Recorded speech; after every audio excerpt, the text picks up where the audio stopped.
अफवाह तंत्र। अब देखिए समझिएगा, यहाँ पे अभी लिखना किसी को नहीं है, बस टॉपिक लिख के छोड़ दो, पहले समझा देंगे उसके बाद। देखिए बिहार के अफवाह तंत्र को पढ़ने से पहले आपको भारत का अफवाह तंत्र पता होना चाहिए, कम से कम बेसिक बात। जिस किसी को पता है वो तो पता ही है, जिसको पता नहीं है वो थोड़ा सा समझ लेना है। तो सबसे पहले बिहार के अफवाह तंत्र से पहले हमको किसका समझना है बाबू? भारत का अफवाह तंत्र। ठीक है,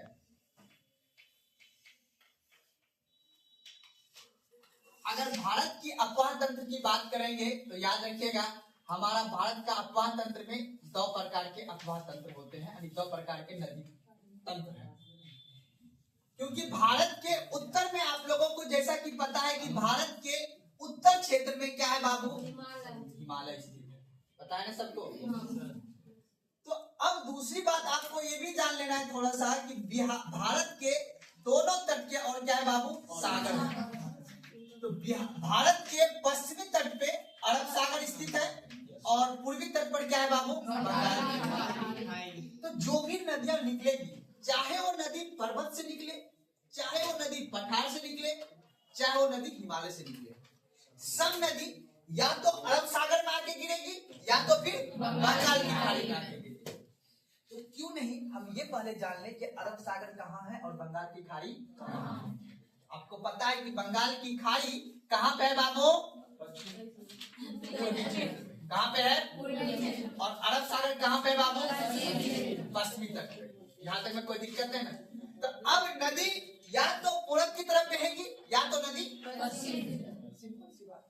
जहाँ पे नदी पर्वतों से निकल के नदी समुद्र में जाएगी, समुद्र में अपनी सारी पानी क्या होगा?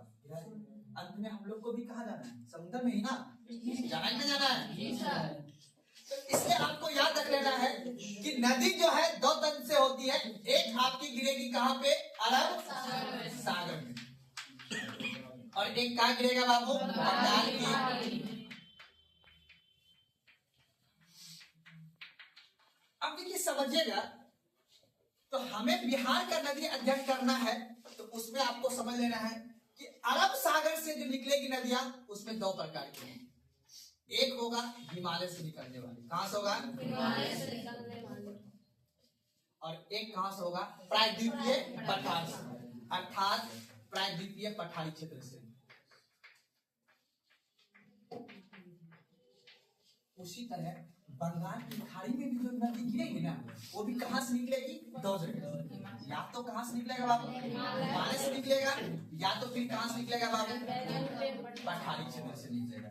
ठीक है, अब देखिए अरब सागर में जो गिरेगी हिमालय के क्षेत्र से कौन कौन सा नदी निकलेगा बाबू? सिंधु। कौन सा निकलेगा बाबू?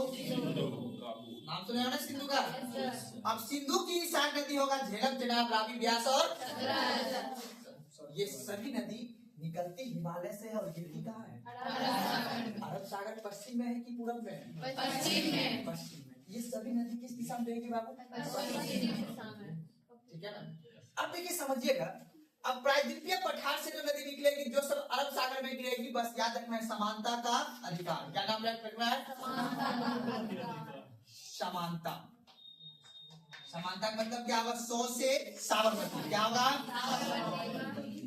साबरमती नदी, माही नदी और नर्मदा नदी और भी है, मांडवी नदी भी है। ठीक है ना, तो लुई नदी भी है। ये सभी नदी निकलती कहाँ से? प्रायद्वीपीय के पठार से और गिरती कहाँ पे है? अरब सागर। कोई दिक्कत नहीं आता। अभी अपना बिहार का नाम, बिहार तो किसके बगल में है? अगर बिहार से कोई नदी अगर बहेगी, सब नदी जाके कहाँ गिरेगी? इधर से अभी अपना मतलब नहीं है, अपन इधर आना है। अब बात करेंगे बंगाल की खाड़ी। आप सुने कभी सुने हो कि अपना बिहार के सबसे, क्योंकि आपको पता है कि अभी तो देश का राजधानी दिल्ली बने हुए कितना साल हुआ है? लगभग वही कितना 108 साल हुआ है। 1912 बना था ना, अभी क्या चल रहा है? 2025, 108 साल ना हुआ है जी। कलकत्ता बहुत दिन से राजधानी है, समझ बात को ना। कलकत्ता जो है लगभग लगभग 200 साल तक राजधानी रहा है। देश की राजधानी कोलकाता लगभग 200 साल तक रहा है, क्योंकि औरंगजेब के समय भी राजधानी कोलकाता पड़ा था। तो चलिए अब आगे बढ़ते हैं। तो अब हिमालय से जो नदी निकलेगा उसका नाम क्या रहेगा बाबू? गंगा। क्या नाम रहेगा? गंगा नदी। और उसके बाद कौन सा होगा बाबू? ब्रह्मपुत्र नदी होगी। ये भी कितनों कहाँ निकलती है? गिरती कहाँ है? अब आज हम पठारी क्षेत्र से सबसे पहले कौन सा होगा? स्वर्ण रेखा नदी। नाम सुने हो? स्वर्ण रेखा नदी, वैतरणी नदी, ब्राह्मणी नदी, और कौन सा होगा? महानदी। नाम सुने हो ना? उसके बाद कौन सा नदी होगा? कृष्णा, कावेरी, गोदावरी, ये सभी नदी निकलती है पठारी क्षेत्र से और गिरती कहाँ पे है? और इधर का नदी देख लिया ना, सिंधु, झेलम, चनाब, रावी, ब्यास और सतलज निकलती हिमालय से, गिरती कहाँ है? उसके बाद लूनी नदी, साबरमती, माही, नर्मदा, ताप्ती सब कहाँ से निकलती है? निकलती प्रायद्वीप के पठार से, गिरती कहाँ पे है? बस यही दिमाग में बैठा के रखना है, ठीक है? जब दिमाग में ये बात को बैठा के रखना है तो उसके अनुसार हमें काम करना है। अब अगर हम अब देखो ये मोटा मोटी आपने समझा कि भारत की ये सभी क्या है? प्रमुख नदियां, बहुत नदियां तो नहीं है, मुख्य नदियां हैं। अब इसी में से आपको समझना है कि बिहार की नदियां कौन कौन सी है। तो पहले किसी भी चीज याद रखिएगा, हमेशा कोशिश कीजिए कि मैप बना के उसको खुद से आप अध्ययन कीजिएगा, क्योंकि अब वो जमाना चला गया। क्योंकि क्या क्वेश्चन पूछता है डायरेक्शन बेस या कर्म से सजाने के लिए, तो जब तक आपको मैप पता नहीं रहेगा तब तक उसको कर्म से आप नहीं सजा सकते। तो बिहार के अफवाह तंत्र की अगर हम बात करेंगे तो समझ लीजिएगा थोड़ा सा।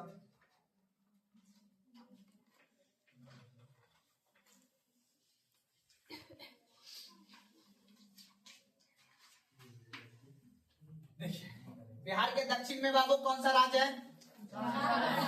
झारखंड कैसा क्षेत्र है? पठार। इसका मतलब पठार से निकलने वाली जो नदियां होगी ना उसमें पानी का गति उतना तेज नहीं होगा, धीमा रहेगा, एकदम वृद्ध नदी। क्योंकि पठार, अब बताओ पर्वत नया है या पठार नया है? तो जो नया आदमी रहेगा उसमें जवानी ज्यादा रहता है ना जी, आदमी है जो उसमें बातें करो पता ही नहीं रहता है। तो इसलिए याद रखना है। तो पठारी क्षेत्र याद रखिएगा, बात नहीं, पठारी क्षेत्र से जो भी नदियां निकलेगी उसमें वर्ष भर पानी, जिसे हम बोलते हैं प्रायद्वीपीय का सुना बात को ना। तो अब याद रखना है इन क्षेत्रों से निकलने वाली नदियों में वर्ष भर पानी, लेकिन हिमालय से जो भी नदी निकलेगा उसमें पानी क्या रहेगा? वर्ष भर। ठीक है। अब देखिए समझिएगा, आपने पढ़ा होगा गंगा नदी। गंगा नदी कहाँ निकलती है? गंगोत्री ग्लेशियर। बस बेसिक तक समझना। आपने सुना होगा गंगोत्री ग्लेशियर से जब नदी निकलती है तो अलकनंदा और भागीरथी नदी मिलती है और वो मिल के क्या करती है? गंगा नदी का निर्माण करती है और फिर वो उत्तराखंड हरिद्वार होते हुए, कानपुर होते हुए, प्रयागराज होते हुए कहाँ प्रवेश कर जाती है? बिहार में एक जगह जिसका नाम है बक्सर। क्या नाम है? बक्सर। और बक्सर में जैसे नदी प्रवेश करती है ऐसे करके गंगा मैया, और गंगा मैया बीचों बीच एकदम बक्सर से होते हुए पटना होते हुए, बेगूसराय होते हुए, खगड़िया होते हुए और ऐसे करके पूरा का पूरा कटिहार होते हुए नदी ऐसे करके सीधा पश्चिम बंगाल राज्य में प्रवेश करती है। हमारे बात को ना, और ये सफर तय करती है कितना का? 445 किलोमीटर का। कितना का? कुल 2525 किलोमीटर गंगा नदी, 2525 किलोमीटर में से 445 किलोमीटर का सफर कहाँ तय करता है? ये बिहार में तय करता है। अब ये गंगा नदी बिहार को क्या करती है? बीचों बीच। इसको बोलते हैं उत्तर का बिहार और इसको बोलते हैं दक्षिण का बिहार। क्वेश्चन पूछता है कि ऐसी कौन सी नदियां हैं जो बिहार को बीचों बीच काटती है? कौन सी है? भैया क्यों बोलते हैं? क्योंकि हमको खाना देता है, पानी देता है, जीवन देता है, अर्थव्यवस्था, पैसा देता है। अब बताओ जो आदमी इसमें मछली मारता होगा कि उसको पैसा मिलता है ना? गंगा मैया, ठीक है ना? समझ में आपको? आज जिसके बगल में बाजू में खेत होगा तो यहाँ पे खेती लगाया होगा ना, तो मक्का का खेती अच्छा होगा, उसके घर में क्या आएगा? पैसा। अर्थात जहाँ पे नदी व्यवस्था अच्छी होगी वहाँ पे एग्रीकल्चर क्या होगा? अच्छा होगा। इसलिए हर नदी के नाम के पीछे क्या लगाता है? क्योंकि ये आर्थिक संसाधन से छिपा हुआ है। चलिए अब आगे बढ़ते हैं। अब बताओ बिहार के नीचे में आपने बोला झारखंड में क्या है बाबू? पठारी क्षेत्र। क्या है बाबू? पठारी क्षेत्र। और बिहार के उत्तर में क्या है बाबू? पर्वतीय क्षेत्र। क्या है बाबू? बिहार के उत्तर में क्या है? नेपाल। आप बताओ हम लोग कहाँ रहते हैं? मैदानी क्षेत्र में ना। आपको पहले बताए थे ना बिहार की 95-96% भाग किसका है? मैदानी क्षेत्र। तो पर्वत, अब बताओ अभी भी जहाँ पे पे नेपाल का अधिकतम हमसे 3 किलोमीटर ऊंचा 3 किलोमीटर ऊंचा क्षेत्र पर वहां का शहर बसा हुआ है। बिहार के तुलना में, बिहार के मैदानी भाग के तुलना में नेपाल का जो शहर बसा हुआ है ना, नेपाल का जो मैदानी भाग है वो हमसे 3 किलोमीटर क्या है, 3 किलोमीटर बोल रहा हूँ। 20 तल्ला मकान होता है 3 किलोमीटर ऊंचा, समझ लो कितना हाइट। वहां पे नेपाल का शहर, नेपाल का काठमांडू वगैरह जो है ना, वो बसा हुआ क्षेत्र है। और 8,848 तो जान ही लो आप, माउंट एवरेस्ट का चोटी है, लगभग 9 किलोमीटर हुआ ना। यहाँ से मानसी से भी दूर, उसको सीधा क्या कर दो, उतना ऊंचा है, दिखेगा भी नहीं। माउंट एवरेस्ट का चोटी दिखता नहीं, इतनी हाइट है उसकी। समझ बात को ना। तो अब आपको ये समझना है कि जब पर्वतीय क्षेत्र इतना ऊंचा है तो वहां से अगर पानी बहेगी, पानी किधर गिरेगी, नीचे की ओर गिरेगी, मैदानी और जो प्लान एरिया रहेगा तो हाइट से पानी नीचे की ओर गिरेगी। तो पर्वत से जो भी नदी निकलेगी ना, उसमें पानी की गति क्या रहेगा, बहुत तेज। इसलिए आपने देखा होगा कोसी, गंडक, ये सब नदी में पानी क्या रहती है, बहुत तेज रहती है। और वो आती है और गंगा मैया को क्या करती है, डुबा देती है। और गंगा मैया फिर सबको डुबा देती है। आप लोग बगल में देखते तो बाढ़ आता है ना। तो अब देखो, सबसे पहले एक नदी मिलता है, उस नदी का नाम है घाघरा। क्या नाम है बाबू? Yes sir. घाघरा नदी आके गंगा मिल जाती है। yes, उसका नाम, जगह का नाम है बक्सर। नाम सुना ना, चौसा के पास मिल जाता है, ठीक है ना, छपरा आसाम भाषा में बोल सकते हैं, ठीक है ना, छपरा। घाघरा कहाँ से मिलती है गंगा में? छपरा एक शहर का नाम, आपको पता है ना, तो सारण जिला में पड़ता है छपरा, ठीक है ना। तो वहीं पे आके घाघरा नदी किससे मिल जाती है, गंगा मैया से, ठीक है ना। और नदी का नाम क्या है बाबू? घाघरा। दिक्कत है, ये सब नदी निकल रही है बाबू पर्वतीय क्षेत्र से। उसके बाद एक आएगा गंडक। कौन सा नदी आएगा? गंडक बोलेगा हम मिलेंगे कहाँ पे? सोनपुर, हाजीपुर। कहाँ मिलेंगे? कहीं कहीं किताब में आपको हाजीपुर भी दिखेगा, कहीं कहीं सोनपुर। तो हाजीपुर हम लोग, कोई दिक्कत है ना। अब बीचे में पठार में एक है अमरकंटक। क्या नाम है? बहुत अच्छा जगह, बहुत अच्छा जगह अमरकंटक, ठीक है ना। उससे भी अच्छा रोहतास में भी बहुत अच्छा जगह, लेकिन अपन लोग बिहार में सरकार उसको विकास नहीं करता है। बहुत से रोहतास और कैमूर में पठारी जो क्षेत्र है ना, वहाँ पे अच्छा सा जलप्रपात का बहुत ज्यादा पहाड़ से पानी गिर रहा है, लेकिन अगर वहाँ उसको रोड से जोड़ ही नहीं रखा है, पहाड़ी क्षेत्र को रोड से जोड़ेगा तब ना आदमी जाकर देखने के लिए। हम लोग पैसा वैसा कमाते हैं, चले जाते हैं मध्य प्रदेश। मध्य प्रदेश का भी GDP ज्यादा होता है, वहाँ का भी विकास कर रहा है। हमारे यहाँ भी ठीक ठाक जलप्रपात है, नालंदा में हो गया, आपका नवादा वगैरह में है जलप्रपात। कोलक जलप्रपात का नाम सुने होंगे आपने?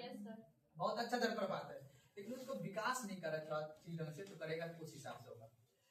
झारखंड के नीचे आपको पता है एक मध्य प्रदेश राज्य है, मध्य प्रदेश में ही एक क्या है, अमरकंटक। क्या है? अमरकंटक। और अमरकंटक से ही, अमरकंटक के पठाई से नदी निकलता है, ऐसे करके नदी आपका जाती है, और वो नदी जाके छपरा और हाजीपुर के बीच में पटना में जाके क्या करती है, मिल जाती है। और नदी का नाम क्या है? सोन नदी।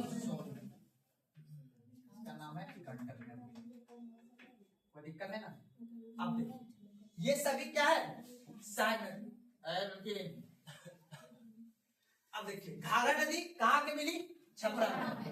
गंडक नदी कहाँ के मिली? अब बताइए सोन नदी कहाँ जाके मिला? ये कहाँ से आई? उत्तर दिशा से, और ये दक्षिण। अब बताओ इस नदी में तीव्र गति होगा ना? ये पठार से निकलता है, पूरा वृद्ध नदी है, बहुत पुरानी नदी है ये। और ये सब नदी अभी ताजा तरीन है, ठीक है ना, एकदम पूरा का पूरा। ये नया खून हिमालय से निकलती हुई जितना भी नदियां होगा सब क्या रहेगा, लगभग 3 करोड़ वर्ष पुराना है ये सब, ठीक है ना। इसका लगभग हो गया 7 करोड़ 8 करोड़ पुराना, 8 करोड़ वर्ष समझ रहे हो ना, उतना पुराना वर्ष है। अब बढ़ते आगे, गंडक के बाद एक नदी और है बाबू, कौन सा बाबू? बूढ़ी गंडक, यही अपना खगड़िया जिला, नाम सुने हो ना। खगड़िया में आके याद रखिएगा, खगड़िया में जाती है नदी, क्या करती है, किससे मिल जाती है? गंगा मैया से, ठीक है ना। अपना यही जो बदला घाट नाम सुने हो ना, इसी के पास, मानसी के पास जाके गंगा में मिल जाते, पूर्ण रूप से गोगरी में मिलता है। अपन लोग का खगड़िया बूढ़ी गंडक नदी का नाम क्या है बाबू? बूढ़ी गंडक। बेगूसराय आप लोग जाते होंगे तो बेगूसराय में पुल है खगड़िया से बस स्टैंड आगे जो बढ़ते हो, वही नदी कौन सी है? बूढ़ी गंडक। क्या लिखिएगा? बूढ़ी गंडक। उसके बाद बाबू एक बहुत जो भीषण लाती है, उस नदी का नाम क्या है बाबू? कोसी। कौन सी नदी है? कोसी। और कोसी नदी आपको पता है, कोस से कोसी, कोस से कुर्सेला, याद रहेगा? कुर्सेला जगह अपना पड़ता है किस जिला में बाबू? भागलपुर और कटिहार के सीमा पे, ठीक है ना? तो याद रखना है, कभी कभी अगर केंद्र सरकार का एग्जाम दीजिएगा ना एसएससी वगैरह का, तो उसमें आपको ऑप्शन देगा भागलपुर, यानी कुर्सेला जो नदी, कोसी नदी गंगा माँ कहाँ मिलती है? भागलपुर में। लेकिन बिहार से संबंधित को एग्जाम दीजिएगा, बिहार पुलिस का दरोगा वगैरह का एग्जाम दीजिएगा, तो वहां पे ऑप्शन में क्या देता है? कुर्सेला दे देता है। क्या याद रखना है? कुर्सेला, ठीक है ना? और लास्ट एक बाबू और नदी याद रखना है, जो कि आपका मनिहारी, यानी कटिहार में, ठीक है ना?